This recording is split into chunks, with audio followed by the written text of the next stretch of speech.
All praise the King. On this Sabbath, Lord has brought us to the book of Exodus, chapter 5, the taskmaster's burden, in which the children are in bondage in the land of Egypt and are forced to labor in excess because Moses and Aaron have requested that the children be set free.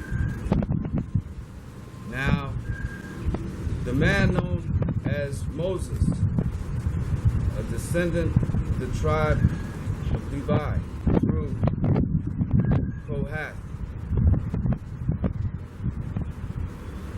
is born into bondage in the land of Egypt after the time of Joseph, in which the new king of Egypt, known as the Pharaoh, knows not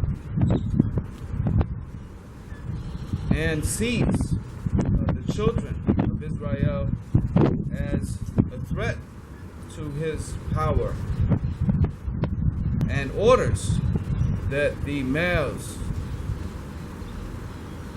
be slain at birth. The mother of Moses, having cared for her child, brings the boy to the riverbank and hides him, in which he is discovered by the daughter of the Pharaoh and taken into the royal court of the king's house, where he would reside. Now, Moses journeys, and as a shepherd comes to the mountain known as Horeb, also known as Sinai, and discovers a burning bush. The angel of Lord has appeared, and even this voice speaking to Moses and telling Moses to be the leader of this exodus to move the people out of bondage. And Moses, in doubt, asked, why? Why am I chosen? And even questioning this vision. So Lord tells Moses to take the rod he has and to throw it on the ground, and it turns into a snake. When Moses picks up the snake, it becomes a rod again. Moses also taking his hand from his bosom, and it is seen white as snow. Moses also has a speech impediment. It says he is slow to speak, and he questions how he is able to lead the children. And Lord reminds him of his brother being articulate, in that he would be a good spokesman. And so Aaron is appointed as this role. And even Lord says that Moses would put words in Aaron's mouth. So this occurring in the previous chapter. Now, when the brother Moses and Aaron go to the Pharaoh and ask the Pharaoh of leave to worship, to go and have a feast for Lord and to sacrifice. And Pharaoh begins to harden his heart and says, because you have appealed unto me, I shall set burdens over you harder than before. So when the children were required to do construction, as we know, these Babylonians have thrived off of the appearance of progression. And even from the beginning with the Tower of Babel, to promise their workers a view of the top, to even inherit the powers of the Most High, those laborers were incentivized to do the work. And so the result is the erection of these structures, which gives those rulers more power and security. And so even at this time, it is the children's duty as bondsmen and bondswomen to perform this duty, to make these buildings. And they did so with brick. Now this brick was made with a kind of straw. And so the Pharaoh requested that the children be required to gather the straw, as they had not been required to do so before. As a result of this appeal that Moses and his brother had taken to this ruler, and the children are unable to keep up with the same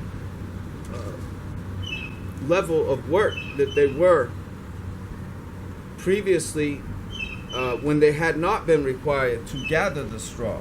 So, in other words, not only are they required to gather the straw that they were not to before, but to perform the same amount of work.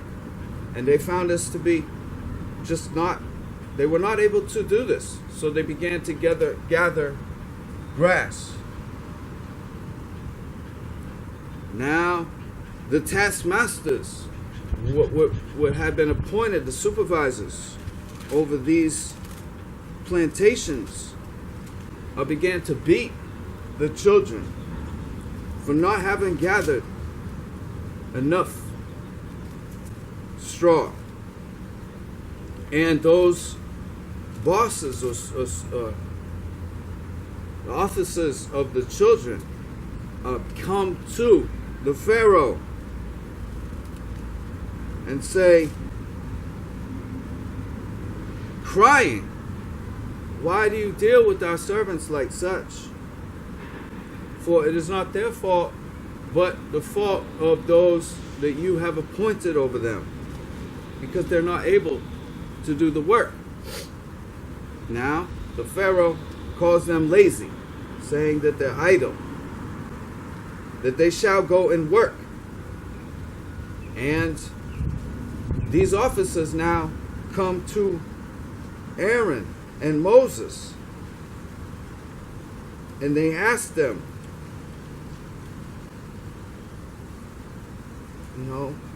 why have you done this? Look at what this has caused.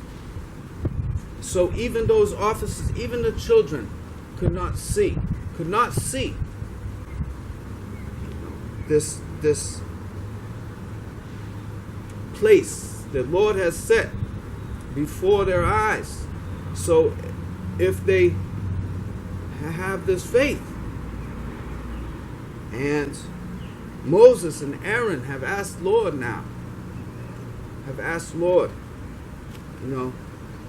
why?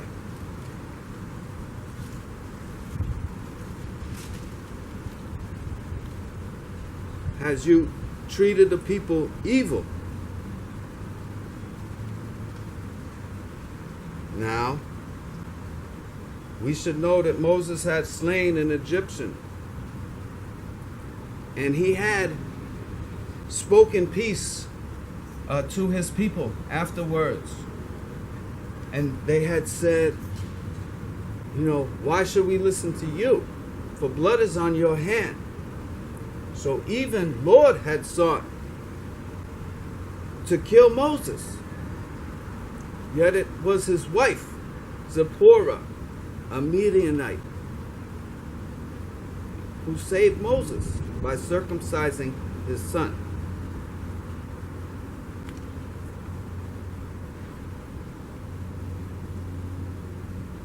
Now, Moses' wife, being pagan, standing in the way of Lord killing Moses, is the beginning of this salvation, in that all have been chosen.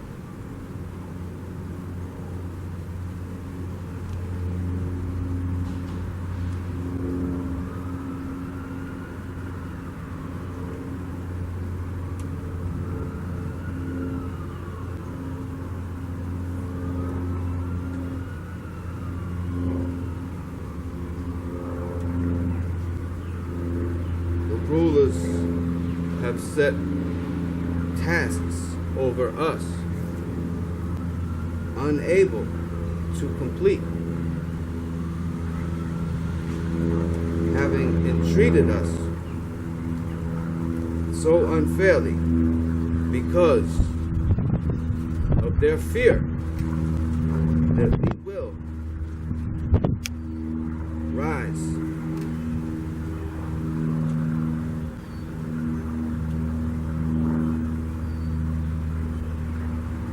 even in today, as we come to them to point their flaws, they have dealt with us more harshly. And where does that leave us?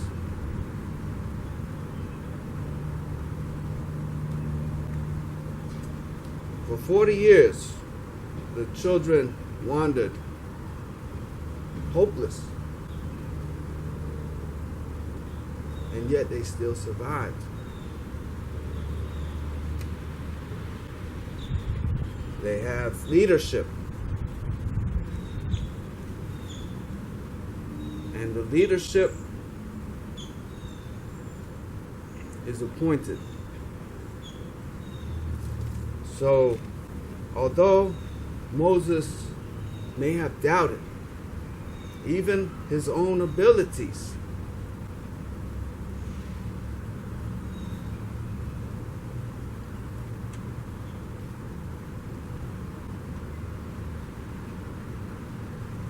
his wife saved him because she had faith.